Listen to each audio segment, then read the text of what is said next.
Welcome to the Turd Nerds. We are the functional gastroenterology podcast discussing all things poop. Before we take the plunge into today's episode, let us tell you a bit about ourselves. I'm Dr. Rebecca Sand, a naturopathic physician and acupuncturist, and I specialize in all things gastroenterology, hormones, and fertility. I'm Dr. Kapadia, and I'm a medical doctor trained in family medicine and functional medicine with a special interest in gastrointestinal health, food and environmental allergies, and autoimmune disease. And I'm Dr. Ilana Gurvich, a naturopathic physician and acupuncturist who is board certified in naturopathic gastroenterology. I specialize in inflammatory bowel disease, IBS, and other functional digestive disorders. Let's jump into today's episode.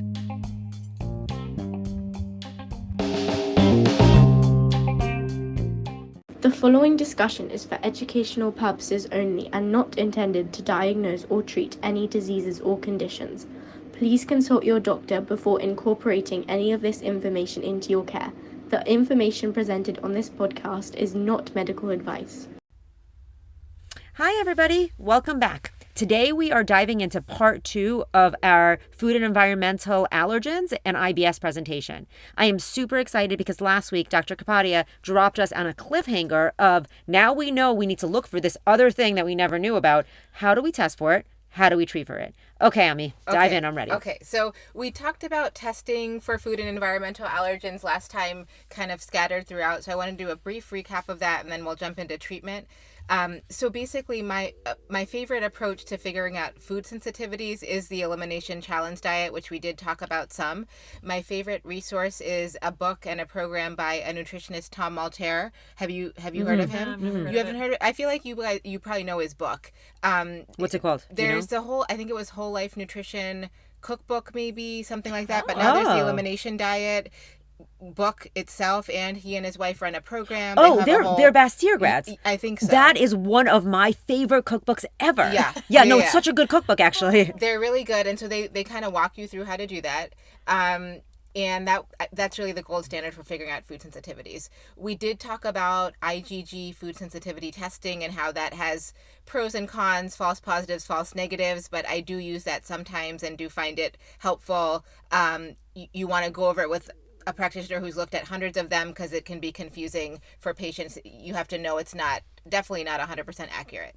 I will. Do you know how I quantify that one? How do you? I'm always like, my patients have intestinal permeability and chronic GI stuff. Mm-hmm. This is a very expensive way for me to see what they're eating all day long. That's exactly what I think too. Yeah. I disagree. Okay. You can get it for $100, and I do find patterns of foods that show up that I find more commonly are causing problems, and filtering those out from the ones that are mostly from exposure and ingestion.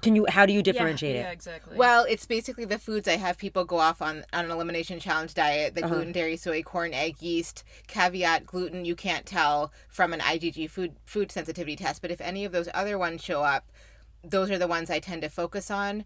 And I can't say I have full scientific backing why I'm removing those foods and not the other few that are showing up. But I definitely have patients who have chronic GI stuff where their IgG panel looks really good. And I have other people where they have many show up and all in between. So I don't think necessarily just because someone has chronic GI issues that they're in the food sensitivity atopy category. Even if you fix permeability issues, some people will still have tolerate. Correct. Some foods for some people. Mm-hmm. For other people, some of them are reversible. So, for example, if it's like blueberries, I say don't worry about it. I don't think you're allergic to blueberries. Because the way that I always look at that test is there are things that you're eating all the time. Yeah. And, that's the other thing is I feel like a lot of people, by the time they're seeing me, they've already cut so many things out of their diet. Mm-hmm. Right? And so now I'm going to give them... I don't typically order that test on those people. Yeah, okay. So that's good. Yeah, I think that's helpful. Yeah. Then for me, there are like certain off riders that are like, oh, I never eat papaya or I never eat cashews. And then I'm like, okay, that one's probably important. Oh, interesting. Or maybe a false negative. I don't know. Yeah, false positive. False positive. Yeah. So I don't order the test when someone's already on a restrictive diet. I tend to order it in someone where we're not sure if food sensitivities are playing a role at all. We're not ready to go into a full elimination challenge diet. And I want to just get something to say, like, is it worth even going down this path at all? Because there are published studies both positive and negative removing IgG food sensitivities for people with IBS, and some of them show significant change and others don't. But I feel like they don't control for intestinal permeability issues in those studies. I don't even know how they could. Exactly. Like, what are we supposed to do? Lactulose mannitol or zonulin? I know, but I feel hesitant to remove food from people's diets without, like, this is absolutely the only thing. Yeah, and I definitely never remove everything that shows up. I use it as kind of like a starting point for, like, do we want to delve into this realm for the big ones that often cause problems for people? Yeah. And it showed up on your IgG panel. Do we want to try to do a modified elimination challenge for those couple foods? Okay, so let me just qualify what I'm hearing. You tell me if I'm correct. Okay. What I'm hearing is if they're not necessarily having a ton of GI issues. Well, they usually have some GI issues and often rosacea or some other acne or something where we're like, do we think there's a food problem? Most of our patients do have GI issues, so they do have GI issues, but they're not in the group of patients that has removed. I don't want to further restrict people who've already kind of gotten themselves into they're already corner. down to 5 foods. Yeah, now we're going to take away another these are often people who are eating a pretty normal diet that's healthy, but they're curious and I'm curious. Are food sensitivities playing a role in their overall picture? And if you see some of your big 8, but not all of your big 8, is it big 8? 6, I think. Okay. Your big 6, but not all of your big 6 come up. Right. Would you then pull all of your big 6? I mean, that would be ideal, but that's hard for people. So if I at least have some IgG something showing up, I feel like it's easier to potentially have someone be agreeable to doing like 3 weeks off. Do you ever retest and find consistency or inconsistency with it? If they stop eating it, the IgGs go down. Right. But if that's the only way it'll go down is avoidance. Yeah. I don't retest enough to know, like, if you fix enough other factors, do you get rid of some of those extraneous ones that are showing up? Yeah. And what I'm hearing is, I don't do a lot of retesting. As opposed to putting them on this really, really complicated big 6 elimination diet, you're like, let me just pick a couple of ones that come up positive so it's not as egregious. Ideally, they do that. Tom Maltaire really is the first person, like 20 years ago, I think maybe I heard him speak, or I don't remember exactly, but I remember we matched up in what we were removing. Like I felt good about these 6 foods, and it's not that hard, but you do have to cook your food, right? Yeah. So if you can do that, that's the best. Doing his program is the best. Yeah. But if that's not doable, I feel like this is a second line potential approach where we might get some traction because they are the most common ones, and if some of them light up on the test, someone's more willing to potentially, it might be a patient motivator for trying it. I just want to add in one more thing. So I'm pretty against the IgG or IgG4 testing, except in children. And granted, this is going to become a caveat because I don't treat kids. Right. But I do find, like, I talk to enough naturopaths who treat peds. Yeah. And I think that for pediatrics, it could really be a very useful test. Well, back to what we were saying earlier about kids have more permeability, at least babies have more permeability. Yeah. It might just be something to help until they get stronger guts. I mean, I think people are using this like long beyond the 2 years when baby's GI is fully formed. I think they're using it in like childhood and getting good efficacy. I just ordered it on a 3-year-old. Right. I mean, just because, again, I don't want to put the 3-year-old on elimination diet, but I want some sense of, like, is food reactivity part of this chronic eczema that this kid has? And, the other thing I want to say is when it comes up positive, that does not mean forever you need to avoid it. And that education is not being done. Okay, well, that's a problem. I mean, I think for some people, some of those foods are forever.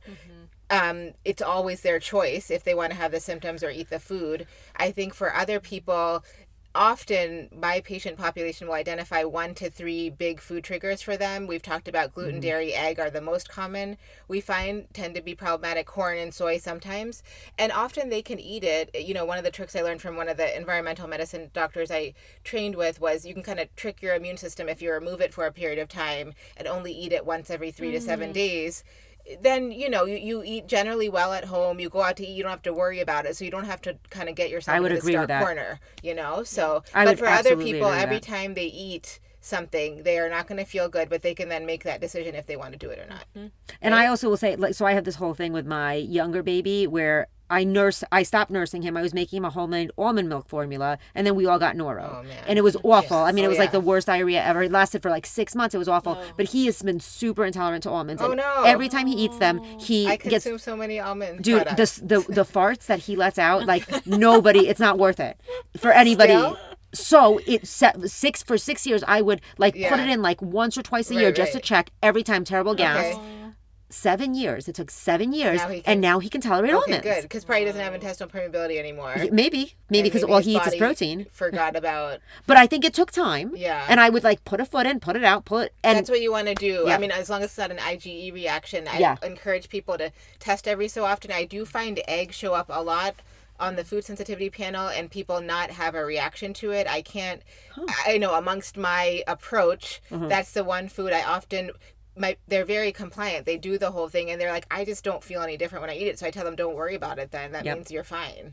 So great. For whatever reason, maybe, I don't know, something antigenic in there shows up more for that particular food, even when it's not causing a problem or it's causing a problem and we don't know what that is. I don't know. So even if they don't have symptoms, you'll let them go for it and you're not worried about it causing inflammation? I mean, unless they have another case story that one of our mentors said is nephrotic syndrome from eating egg. A patient of his had reproducible nephrotic syndrome on urinary testing and I don't know that was causing anything else for them. Wow. But there was like objective data. So if someone has something serious, where we can track it with a lab marker and they still feel okay, but obviously it's doing something bad, then we want to remove it. But if I cannot identify anything, I need to have, I'm not going to just ask someone to do something difficult. Word. Right? I think Exception of killing your kidneys.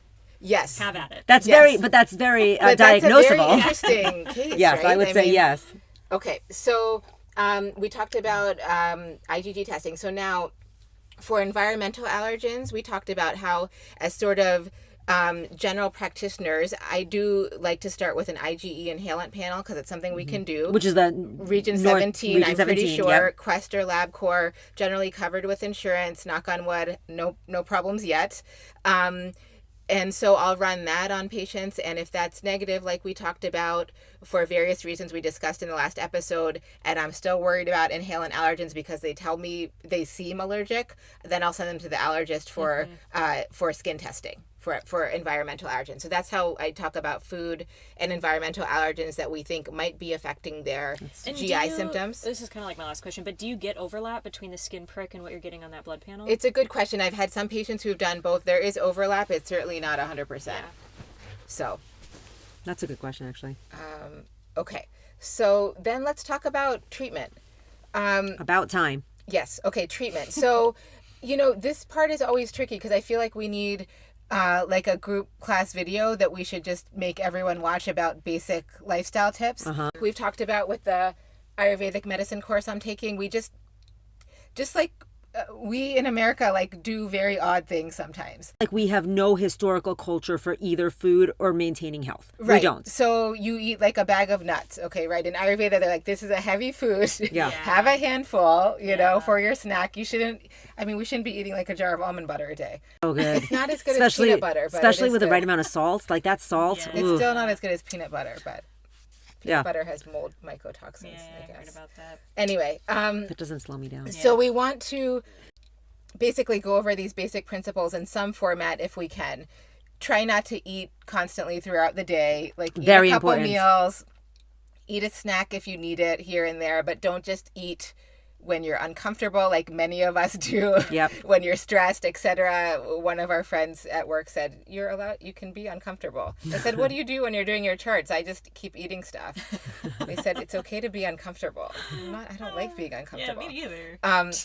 But think about it. You can have tea, things that don't have like food substances would be better to give your digestion some time in between actual Or meals. bulk up your last meal with protein and fat. I will also say, I do think there is a thing with ending your meal with sweet. Like having a fruit, I think it makes you feel satiated. Yeah, I do too. Yeah. Yeah. I don't So know But what it's that's a about. meal. We're ending a meal and we're not continuing to eat for another 3 to 5 hours. Exactly. 5 hours is better than 3 hours. Or a little ginger snap. That's one of my favorites. Like a That ginger snap like a cookie. Yeah.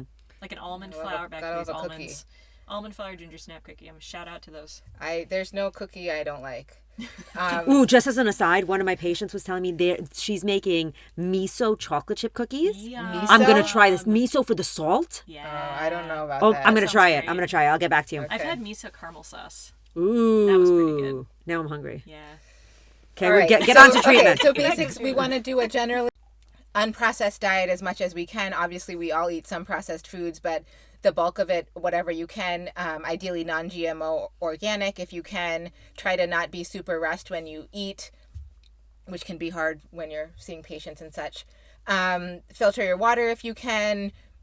We talked about drinking warm water throughout the day is another little... That's a story. I mean, I would really like it. So I'm taking an Ayurvedic medicine course, formal course, and there was one of the leaders of this particular form of Ayurveda flew over to America to give a class. First time to America, he's on the plane, he's looking around, he's like, oh no, these people are not doing good. How am I going to help all these people? Like, I can't help the whole United States. And then he remembered, like, oh, my uncle told me, like, the hot water trick. Yeah. It's a very simple, I have not delved into So, the research, okay. but you literally, you boil good quality water for 10 minutes or whatever you want to do, and then you drink it at whatever temperature you would drink tea. You just sip on warm to hot water at a comfortable temperature throughout the day. Either you can put a tea bag in it if you want, but this is literally just warm water. And yeah, and they said it's like it's a detoxification principle in Ayurvedic medicine that helps reduce ama or toxicity in the body that anyone has access to. So in Chinese medicine, me and Rebecca have very different Chinese medicine trainings. I was training in classical Chinese. She was trained in TCM, different schools. In my classical Chinese medicine training, and probably yours too, they talk about you have to avoid cold Right. when They you say drink. never eat cold. Never drink cold, never eat drink cold. very They yeah. consider your stomach a fire organ. Yeah. And so it needs to maintain heat to cook the food for you to have proper Yeah, digestion. it's like a pot on a Right. stove. So Yes. if you put a bunch of ice in there, You're just You killing stop it. your fire. digestive process. And so that was one of the and I think I am deadly paranoid of like I would never put ice in I hate my ice water. water. But Yeah. I think it's because I was brainwashed by the Chinese, a very old. Interesting. It's not clear to me which one is older, Ayurveda or Chinese medicine. Of but course, they're all I think they've said Ayurveda, but who knows? Probably Chinese medicine will say Chinese medicine. but I mean similar the same principles. rules, Yeah, same similar rules. principles, which we've Yep. all forgotten. they And figured something else out. One thing, this is kind of an aside, but Yeah. feeding an infant right now, I've had many practitioners tell me you can feed them milk straight out of the fridge, no problem. Oh my God. they And say then- definitely don't do that. I would say no. Across the board, ENTs, pediatricians, everybody, even the CDC has a whole thing. Cold milk from the fridge is okay for your infant. Wow. And I was just like, oh, and they even encourage it because they say, try to get your infant used to it so it's less work for you. And in a pinch, we did it once and she spit it all up and got like GERD. Yeah, I would. That to me sounds like the most the opposite yeah, they thing. say definitely I don't just- do it was cold milk. Because of my because of this traditional medicine background, I was like, I doesn't can't, feel right. I Yeah. can't do it. I'm sure a lot of people have good luck with it. I mean, and- we grew up on cold milk with the Yeah. cereal that was cookies. Yeah. Oh The yeah, Cookie the Crisp. cereal Yeah. that was cookies. I That was is still eating that in exactly what it college, was. and Oh, yeah. unfortunately, Lucky that was still a Charms, college Fruity meal. Pebbles. Cookie Crisp. My poor children are traumatized because they don't get any of that. That's good for them. Okay, so other things, we know stress has a negative impact on gut function, atopy, allergies, histamine, all of those things, right? So just Yes, just that's like a reminder. duh. That's like a duh. Again, with Ayurvedic medicine, they really emphasize having your heavier meals earlier in the day and dinner not being super heavy. This might be different in Chinese medicine. I don't know, but they say your digestive And then fire is lunch. greatest between Yeah. 10 and 2. So we similar? learned Yeah. in Chinese medicine, we have the Chinese medicine clock. From 7 to 9, it's large intestine. From 1 to 3, it's small intestine. And oh my I don't God. remember. But they agree midday. So Liver. they say Liver in the middle of the night. breakfast like a king, lunch like a prince, dinner like a pauper. Okay, so this is similar. They say like some breakfast, but not super heavy. And then between 10 and 2, have your biggest meal. And then don't eat a lot right before bed. Try to finish eating by 7. That type of thing. Do you think So somebody's similar. going to take away my Chinese medicine license because I don't know the clock time? Probably. I know. I deserve it. I deserve it. Okay, so it's just a reminder, like when we're getting in the minutia and really trying to figure out what's going on with someone, I feel like we just frequently miss the Yes, forest these for the are trees. really, yep, I agree. So it would be good for all of us to try to remember that so we don't have to bang our head against the wall and try to figure out like the 50th intervention to do when we're not doing the basic. Right. Yeah, one of my teachers used to call all of this the basic treatment guidelines. Yeah. On the end of every visit, this is what you would get schooled in. And if we all did this, we probably wouldn't need us that often. Just live like a human. Put ourselves out of business. Yep. Dude, there's enough sick people. How often are you guys bringing up the 4-hour meal spacing migrating motor complex concept? I feel like we frequently run out of time, but I try to at least address it at some point during our conversation. But I do feel like they messed everyone up when they said to keep eating snacks all day. Yeah, when we were growing up. I am going to say I bring it up probably 80% of my visits. Yeah. Yep. And what I tell Do people not remember? Or just reminding them? You assume they may I not assume remember. that it's just Snack I don't. culture is hard to It's fight. crazy. I also tell them that snacking is a modern phenomenon that was created Right. by the food industry to Yeah. take up more stomach space. Yeah, to Good make idea. money Yeah. off Yeah, of you. that they want more stomach space, which is why a lot of these snacks are Yeah. airy, like puffs, because they don't take up space. Yeah. Puffs are good. Puffs are addictively good because they have crunch and they've got air, so you can just keep on eating Those it. cheese Cheesy puffs. film. And even the vegan cheesy ones are good. I know, they might be better. I know. So it comes up a lot for me. Yeah. Okay. Yeah. My downfall is a bag of potato chips if I've had a really stressful day. While you're charting. They're the Canyon, the ones in avocado oil that I told you guys about that are very healthy. I Healthy put down is a in bag quotes, of right? those. Healthy is in quotes. Yep. They have coconut oil, Alana. It's Avocado oil. Avocado oil. I'm like, cardiologists Even hate better. coconut oil. Yeah. I even used better. to stop on a really bad day. I used to stop at Wendy's and get French fries and eat them in the car on the way home. Wow. Frosty? No, I did not get the Frosty, Rebecca, Missing but out. ketchup, lots of ketchup. And I would eat it in the car driving home on 26. There's nothing more American than that. If I was working late and it was like 8 o'clock, I was like, I don't have no self-control, and there is Wendy's. Okay. So we talked about all that. Some basics for environmental allergy. So before we get into, again, more of the specifics, we talk about environmental controls, which just means the basics you want to do to keep your environment relatively healthy, like wash your sheets in hot water every week. Every week. I don't do that. Okay, this is what we tell I people. really recommend it, especially for I can't keep up with once a week. tinea. Oh, yeah, that makes sense. Everyone has toenail fungus, especially in the Pacific Northwest, and they're putting their interesting. same socks on. They're using the same towels. Things don't Hopefully dry they're out washing here. their socks.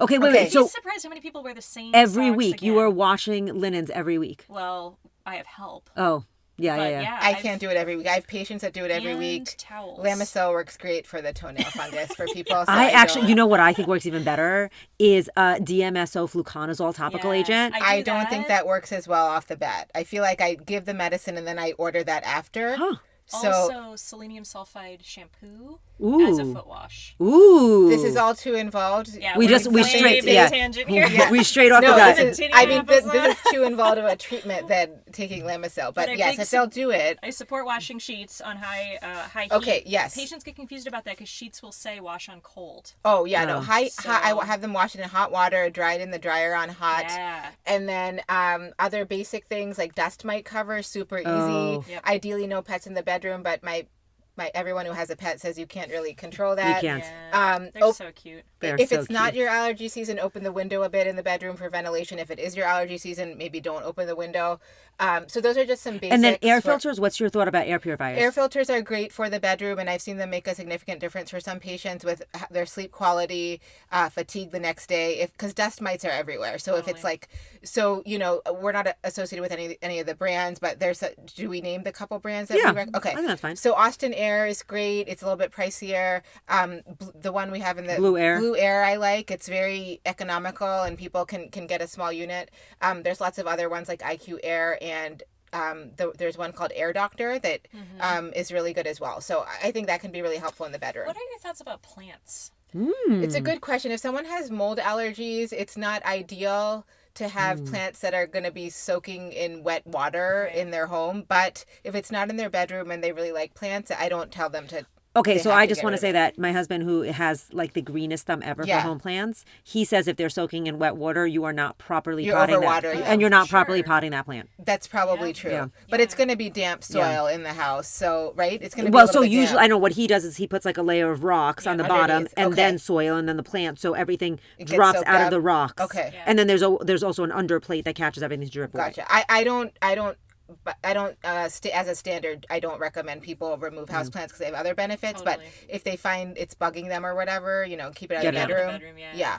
And then carpeting, are you pretty heavy? I hate carpet. Me too. We're all sitting on carpet right now. Yours is nice, but in general, your carpet's fine, but everybody else's. Carpet, it's relatively new. It's basically like a vector of dust and mold spores and pet dander. Yep. And That's you not can't gross. clean it. I mean, you can try. You can get a HEPA vacuum, but it's not really cleanable. So if you have allergies, removing carpet can make a huge difference in how you feel. Yep. Yeah.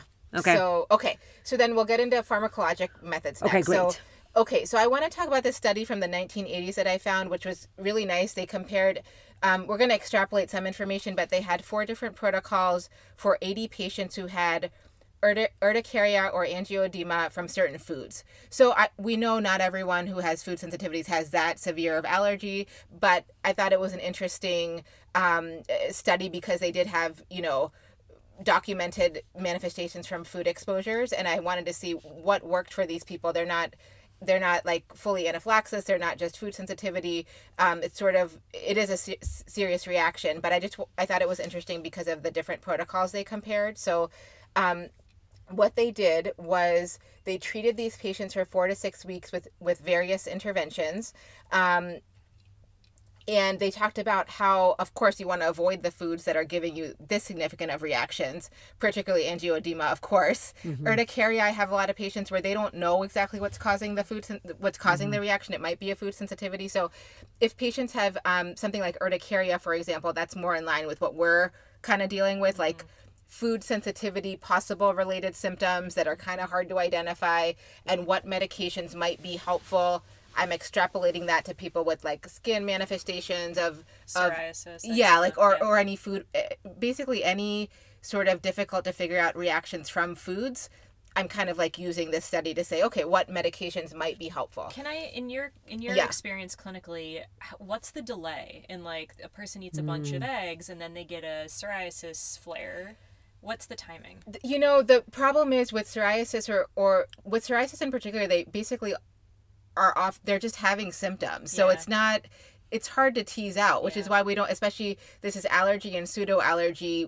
All they know is like, there are certain foods that seem to make me get this, but I don't know exactly which ones. I just know like it's worse maybe after I ate that meal or whatever, But I find it to be such a delayed response. It can definitely really be hard. One to pinpoint, but 2 to get patient buy-in. Right. Because they're like, or the opposite, they just cut, and then they're eating nothing. They get too much buy-in, and it might not be foods. Totally. Right. And so for urticaria, obviously there can be lots of different, we'll just use that as an example because we see that a lot.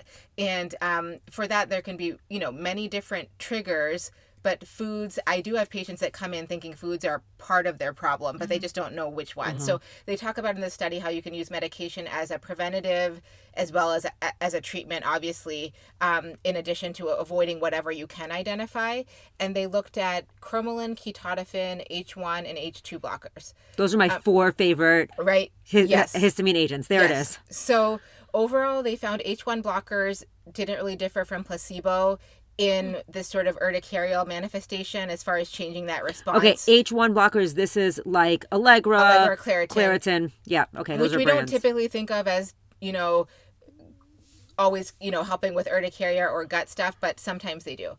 Oral cromolyn was more successful in food allergy that could be documented, like an IgE reaction, than in pseudo allergy, which means like someone thinks they have a reaction, but we can't really identify it through skin testing or blood testing. And is this like consistent cromolyn use or dosing it right before you eat the thing? I believe they gave it to them for several weeks, and we're kind of monitoring, like, did this help, and was it significantly different from placebo? While keeping the diet pretty much the same. Yeah, like avoiding what they thought they were reactive to, but they still had symptoms, And then ketotifen was definitely helpful, and H1, H2 combination was more effective than either alone, which I think these are all things we kind of, cromolyn and ketotifen often do help, and we do find H1 and H2, from what our mentors always said, is they have a synergistic effect. That's so what it I works see better too. than either one alone. And I will say that's what I do. What I do is if I'm thinking there's a allergic component to it, I'll start them on an H1, H2 together. Right. And I'll see if I get anywhere, because that will give me a definitive, yes, I'm on the right track, or nope, probably not this. How are you? Are you doing one of each once a day? Or I'm starting with one of each once a day. And if they don't get effects from one H1 or one H2, I'll have them switch the drug. Oh, So like, I don't think that they all work equal. Like, I think some people do better with loratadine, or some people do better with right, exactly. Yeah, but do you ever dose a 24-hour pill every 12 hours? Yes, if I'm getting somewhere but not enough. I just want to play around, but I'm going to pretty quickly jump to cromolyn, ketotifen, or both. Gotcha. Okay. So basically overall, and they did mention if the person's already avoiding the foods they know they react to, and in general they're doing pretty good, but they know they might have some sort of exposure. Again, we're talking about non-anaphylactic type stuff. You can give H1 and H2 blockers 30 minutes before a food exposure. They talked about how that potentially can be helpful. I would say the same is probably true about cromolyn. Yeah. Probably, yeah, because cromolyn, I'll have people either do, we'll talk about specifics of using those drugs, but that would make sense to do it probably with cromolyn and ketotifen. I definitely have done it with cromolyn. Ketotifen, I think of ketotifen as more systemic. Longer half-life kind of thing, yeah. But cromolyn, for sure, I have a multitude of patients who, when they eat out, I'll have them dose cromolyn before they eat out every meal. Yep. Because that is when they're most likely to get their reaction. Yeah. I've had patients with ketotifen. They found that that works for them as well. Like if they're going out to eat, I don't know the time frame of when they're taking it, but they specifically said like when I take it, I don't react like I usually do. But I don't recall like if they were doing it a certain amount of time before food. Okay, and then there's a couple articles I found with antihistamine, anti-allergy medications, and IBS. So I thought I would mention a few of them. There was a placebo-controlled trial with ketotifen, and it showed a positive effect of decreasing visceral hypersensitivity in IBS patients and decreasing IBS symptoms. So it's having this effect in the gut. I don't know if I've ever seen that, but I don't know if I'm looking. With ketotifen? Mm-hmm. I'm not asking specifically about it, but if it's decreasing food reactivity. Yeah, but no, the visceral hypersensitivity. Oh, I don't ask specifically. I don't know if I've ever thought until this moment right now that visceral hypersensitivity could be the reaction of a histamine response locally in the GI. That's a little bit mind-blowing. But wouldn't that be like visceral hypersensitivity, yes, it bloating, discomfort? It makes so much sense. Yeah. And I don't think I've ever put them together. Any idea if that was IBS, constipation, diarrhea, or both? They didn't specify for that study. The next one, the cromolyn, it was also a positive study, meaning it was helpful, where they found the combination of avoiding known food triggers and adding cromolyn was better than just avoiding dietary food triggers for patients with IBS-D. And I suspect that's because they have food triggers that they don't know of, and they're ingesting inhalants and have other triggers that we just can't avoid, even if they're avoiding their food sensitivities. Another cromolyn study that was positive, showing decreased mucosal mast cell activation in jejunal biopsies and reduced abdominal pain, and that was in patients with IBS-D. So that makes sense. Yeah, some good trials for ketotifen and cromolyn. And then I wanted to just talk a little bit about the specific drugs and any tips we have. Mm-hmm. The first one, so we'll go through ketotifen, cromolyn, H1, H2 blockers. With H1, H2, well, actually, let's start with ketotifen. So ketotifen, you all know, but it has to be compounded in the U.S. and other countries. It can be a normal medication. We've dosed it in various ways, going as low as 0.25 milligrams, going to up to 2 milligrams twice a day. So as low as 0.25 once a day, up to 2 milligrams twice a day. I think our favorite allergen is going as high as 6 milligrams 3 times a day. Our favorite, well, yeah, you can go higher. I don't like to go higher than 2 milligrams twice a day. It is, so a couple of pointers. It is very, very sedating, especially at first. It has a long half-life, especially at first. It will make your appetite increase. So weight gain is a side effect, which is great for cachexic patients or underweight patients. And a lot of these patients have been down to 5 foods. Right. And so they could really use the weight gain, to be honest. Yeah.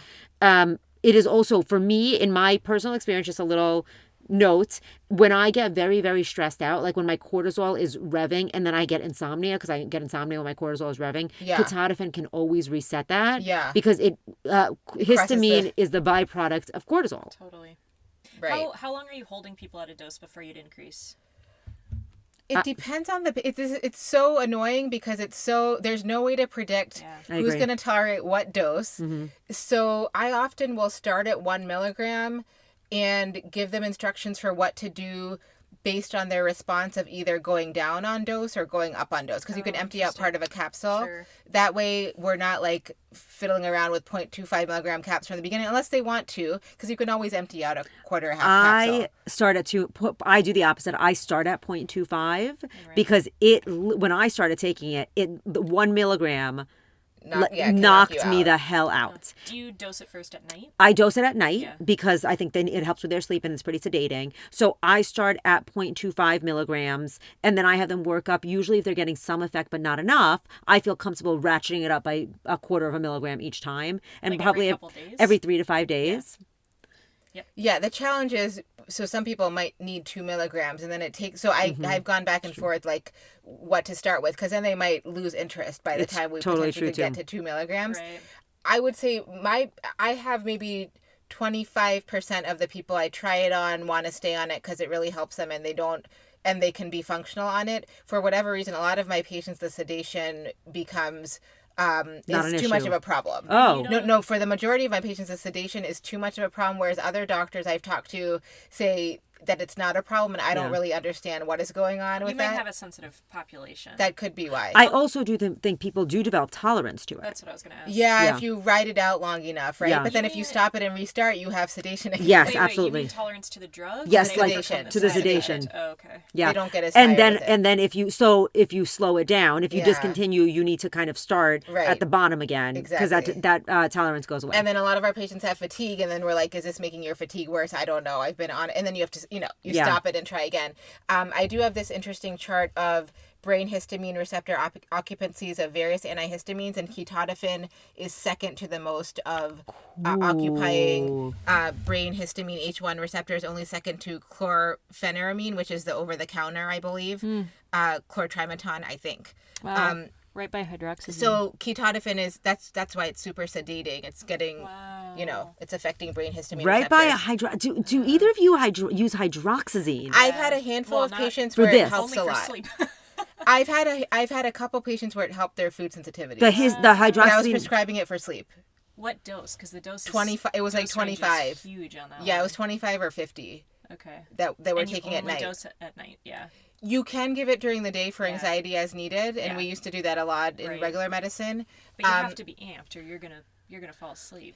For whatever reason, so some people it would be fine, and other people, they couldn't function with it during the day. I wonder about like low dosing throughout the day with it, because you can give like 5 milligrams. I don't know what the half-life is, so we'd have to see. I'm sure that maybe it has a shorter half-life, which is why we would have people take it a few times a day as needed for anxiety. But okay, so going back to the different meds. So we talked about ketotifen, and then cromolyn, pretty standard.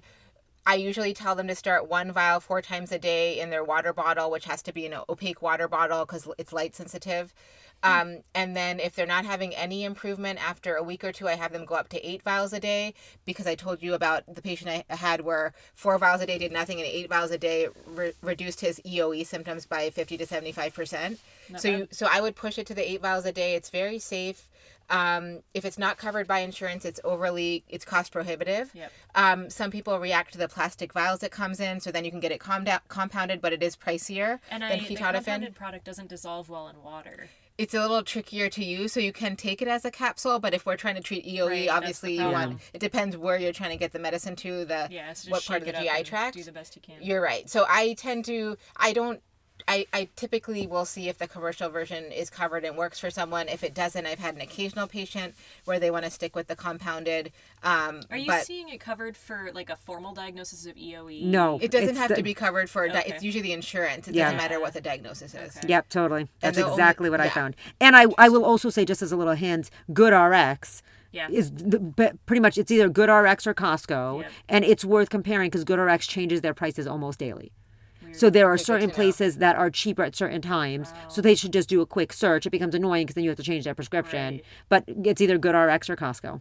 Okay. Wow. If you're paying cash. If you look up in Hippocrates, it does have some more serious side effects listed for cromolyn, but I don't know that any of us has ever seen anything. Mm-hmm. I've never seen anything serious. The only thing I've seen is if they feel like they're reacting to it a little bit because of the plastic or whatever.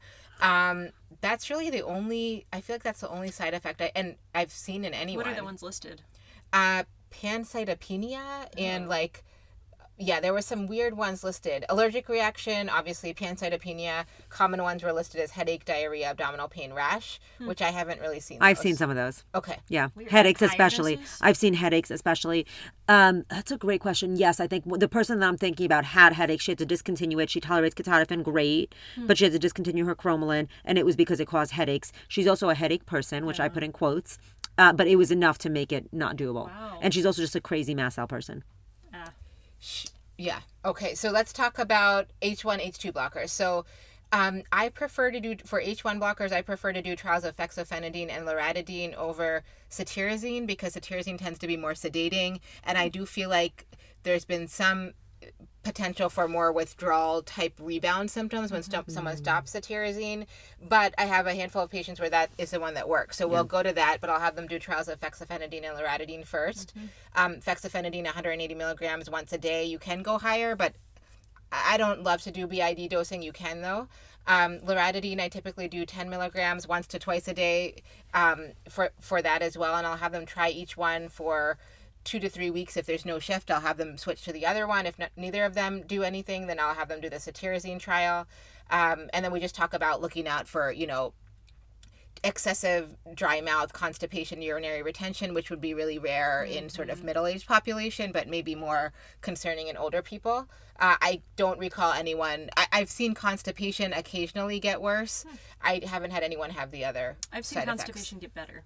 I have seen that too. Yeah, classically MCAS Right, folks. But right. even I have one patient who their allergist put him on 4 times a day, Interesting. loratadine, and constipation got better. Wow. So it's Doesn't just make any calming down sense, the gut but- reactions. I mean, it's coming down the gut reactions, yeah. Yeah. Okay. And then are you always using H1, H2 blockers together, or are you sometimes just using H1 blockers? So I want them to know what's doing what. So I'll have the way I write it out is I have them do the 2 to 3 week trial of the H1 blockers. If one of them works, they continue it. If neither of them works, but they tolerate one of them, I have them continue it. And then add the H2 blocker just so we can see if that synergistic effect works better than just dropping the H1, even if they don't have any noticeable improvement. If they tolerate it, continue. Add the famotidine, 20 milligrams twice a day. Do that for a couple weeks, and then let's see if you have any improvement. What are you doing? I'm doing H1 and H2 once a day for 2 weeks. You're always starting with both of Yeah, them together. I am. That's what I'm doing. Because I find benefit. And But it might be smart to parse them apart. I mean, my big question when I'm at least starting somebody, I'm like, is this a mast cell issue? Yeah, exactly. And so I want a yes or a no before I start going down the mast cell trial. I think I usually give them a week and then tell them bump it up to twice a day if you notice nothing. Okay. That's what I have in my notes too. But Yeah. I can't say I've seen people have improvement on twice a day when they didn't have any improvement on once a day. I have. Okay. Yeah. Good to know. I don't know if I have, but I don't know if I have I enough. think it's not zero improvement. Right. I want some improvement. Yeah. Otherwise, we're jumping ship. Okay. But if there's some improvement, but there's room for Yes, Right, I you definitely can try agree. for I BID agree. then. If Yeah. you're getting some, but it's not strong enough, I do agree BID dosing will work. Yeah. And then the thing that always comes up with famotidine H2 blocker is it affecting absorption, digestion? Because of course this is the drug we used to use for reflux and such. And so, my general thought is with that, the way I explain it to people is I think the benefit outweighs the risk, at least for like a 6 to 12 month trial. I agree. I would love for you to not take it forever. We'll go over some reasons for that, but I think in general, it's worth seeing if you get benefit. If we can fix enough other things, you may not need it. And if you do need it, the benefit can often still outweigh the risk. So, I haven't really messed around with giving it at certain times of day and then giving enzymes and HCl with food and that whole thing. I just have them take it twice a day. But if they are going to be on it for a longer time, I could see the benefit of giving them some digestive support with their meals, And so long term, there are some studies that show if you stay on something like famotidine, after 2 years, 25% of patients had B12 deficiency. So less than PPIs, but still. That's not a little amount, though. It's not a little amount. Yeah. And they couldn't prove this necessarily, but there was concern for other nutrient deficiencies, like the common things we think about: calcium, zinc, copper, iron, etc., chromium, magnesium. So you can, of course, increase your food consumption of things with those nutrients and or supplement if you're going to be on an H2. Would it make sense to just put people on a multi? You could definitely just do a multi if they Will tolerate they it, absorb it? if they're on an H2 blocker. Yes, that's the question. I suspect they would absorb it, maybe Absorption not to the isn't full zero extent. when Right. you're It just, on it. affects it to some extent. But I also think, again, if they're on it long term, we could play around with like, do you need it once or twice a day? Can we just give it at bedtime? Can we just give it first thing in the morning and you don't eat till, Yeah. We can kind of play around with different ways. There was an interesting case report of suspected famotidine-induced hypomagnesemia leading to hypocalcemia. Makes sense. And so an elderly patient presented with confusion and muscle cramps, and it was the only case report I found of like a significant nutrient effect of being on famotidine. They pulled the famotidine. They initially didn't pull the famotidine, just replaced nutrients. She came back and had recurrence of symptoms, and they pulled the famotidine and she was fine. So they assumed that was part of why she wasn't absorbing. And also elderly, so that was also part of why she wasn't absorbing. Yeah. So I think it's very rare to cause a serious nutrient malabsorption issue, especially in the short term with famotidine. The benefits, Again, benefits outweigh the cons, and long term you can sort of mitigate those. And then supplements, do you have supplement options? We do. So we've talked about in general how I think several of us are starting with medications. Of course, we have patients that prefer to take supplements. And so the way I've been explaining it is just that let's see if we can get an answer. Again, if we should go down this pathway. That's what I say too. And if we do get benefit, then sure, we can switch you to supplements if you want to try that instead. And it's all the ones we've talked about on and off: quercetin, nettles, vitamin C. One thing with quercetin, as someone with chickpea anaphylaxis and other legume IgE reactions, so certain quercetin formulas can be derived from plants in the legume family. So if your patient does have that issue, they'll have to there research are it. some other risks for quercetin. One is super high doses of quercetin prevents conversion of T4 to T3. So that's really important to know. What are you talking about? More than 2 grams a day? I would say more than 2 grams a day. Okay. There's a risk. And also there's a fair amount of animal data that again says high doses of quercetin can cause benign tumors of the kidneys. Interesting. And those are, knowing. yeah, I mean, it's worth knowing. And like one of the things we're always up against is if somebody walks into the ER or sees their GP and then they do a lit search, this is the stuff that's going to come up. And so you need to educate the patient. I've never seen it. I'll often go my high dose. I mean, when I'm being aggressive with healing up the mucous membrane, because there is great data on quercetin and mucous membrane, I'll go 2 grams 3 times a day for a month. Okay. Or maybe even 2 weeks, but I won't go longer than that. And then I'll usually drop it to 1 gram a day or 1 gram twice a day. Do you monitor T3? If they have a thyroid issue, then I will not put them on doses that high. We have lots of other options. Yeah. If they're on thyroid medication, if they're not, then I feel like a month, if they're having a decrease of their conversion, they're going to report pretty quickly that they're feeling exhausted. And I'm only dosing them no longer than a month, oftentimes 2 weeks tops. And there is some really interesting data that shows that with quercetin, with resveratrol, which is high in quercetin, if you like super physiologically dose them for a short amount of time and then you drop your dose, you actually get the same efficacy because that super physiologic dose helps maintain it. Yeah. So 2 weeks of really, really high dosing and then normal dosing after that. Resveratrol works really well. Like at the end of a whatever protocol to treat the microbiome, dosing that really helps get rid of those like lingering 20 to 30% of symptoms. It's expensive. It's expensive, right? and it's a lot of pills. Yeah, it's a ton of pills and expensive. I've tried just doing the like low dose, and it doesn't work. I know there's something about the super physiologic You need dosing the for a loaded dose. short amount of time that makes it more effective. It's true. I haven't seen any concerning data on resveratrol use more long term at higher. It's been a while since I've done a lit search. Okay. I will say it will cause diarrhea. I've But had 2 then patients, your patient will be able to tell you, as opposed to this benign kidney tumor issue That's true. So I've had 2 patients that got an abdominal rash from resveratrol. from the high Super dose. physiologic And dosing, I told them to take Benadryl, wait for it to clear, and then resume at the lower dose. Right. And they got the same benefit from it. Okay. So Yeah, it's an interesting. So nothing is benign and everything. Nothing is fully benign. Everything has risks and benefits. And I would say the pharmaceuticals definitely, in general, are quite safe as opposed to the pharmaceuticals we use in medicine. I personally, in my experience, I think that the pharmaceuticals work better and faster, but I think they're not as well tolerated as the supplements. I think supplements are better tolerated for sure. I feel like it depends on the person. I have some patients that just don't tolerate any supplements. We have to use all meds and vice versa. Yeah, I agree. And I don't know fair. if it's partially our psychological bias, like if someone just doesn't want to take a medicine or they just, I don't think there's a psychological bias in our patient population against supplements. Yeah, But I think there is against drugs, pharmacologic agents, and that might affect tolerance. Yep. Okay, so that's That's interesting tidbit. Uh-huh. I have a significant number of patients where their anxiety improves when we do this histamine mast cell treatment, like makes sense. significantly more than any SSRI or psychological treatment or psychiatric medication, like something like cetirizine and famotidine. Yep. So I can see that makes perfect sense. So again, when we go back to the byproduct of cortisol is histamine. Yeah, they're on high alert. Yeah. Do you want to explain that a little bit more? Yeah, I learned that. I took an endobiology training. So what is endobiology? I can't even tell you. I paid God knows how much money for a year. 10,000? It's I think 5. Okay. I think 5. It's very, very complicated. The person who teaches it is a genius who understands physiology, like, pretty meticulously. And he explains that when one of the byproducts of when you're secreting a ton of cortisol, the byproduct that the body is making is histamine. So it's sort of like you're stressed out, cortisol is going up, and it's just going to happen that histamine's going to go up and too. Cortisol pushes up the histamine production. So you're going to it's part of this whole like stress as a factor in MCAS.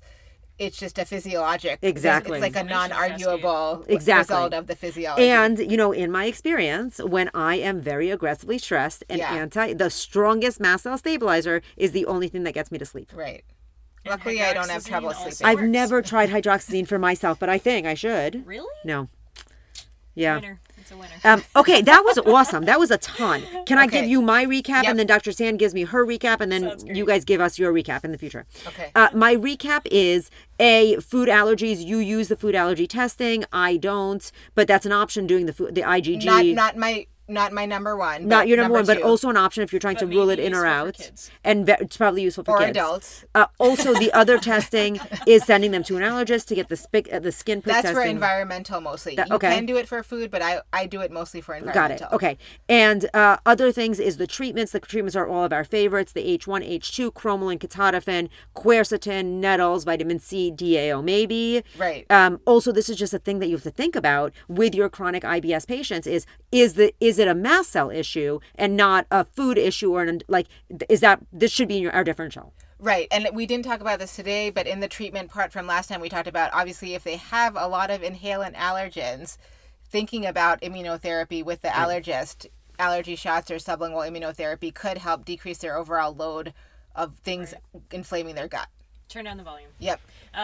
Quick question. Fish oil? Is there any role for fish oil in this? Fish oil is one of those things that there's all these research studies on, but it doesn't work clinically.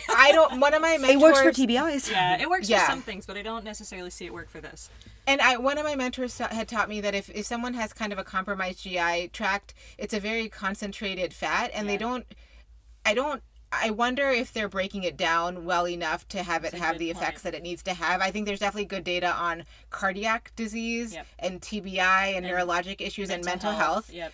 I have patients come in on it and they almost always tell me, I say, is it doing anything? They almost always say, I don't know, I've just been on it. I think it's not going to hurt. Right. Except it's kind of expensive to get the good stuff. But it's probably not going to fix the problem. Right. I agree. We've had more results with the pro-resolvin mediators, the more concentrated in the post-COVID syndrome world that we can talk about. I would agree. I think the only thing I want to add to this summary is encouraging patients to try the medications not only as a treatment but like a test. Like, are we down the right pathway for you? This will help us identify, and then we can open up the world of all the other treatments we have. Right.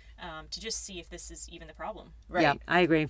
I'm going to do a quick summary too. Okay. So food sensitivity expiration, consider elimination challenge diet and or IgG food testing, inhalant allergy expiration for patients with gut issues and possible atopy, consider the IgE region 17 inhalant panel. If you're in the Northwest. In the Northwest, if you live somewhere else, look it up, and or referral to the allergist.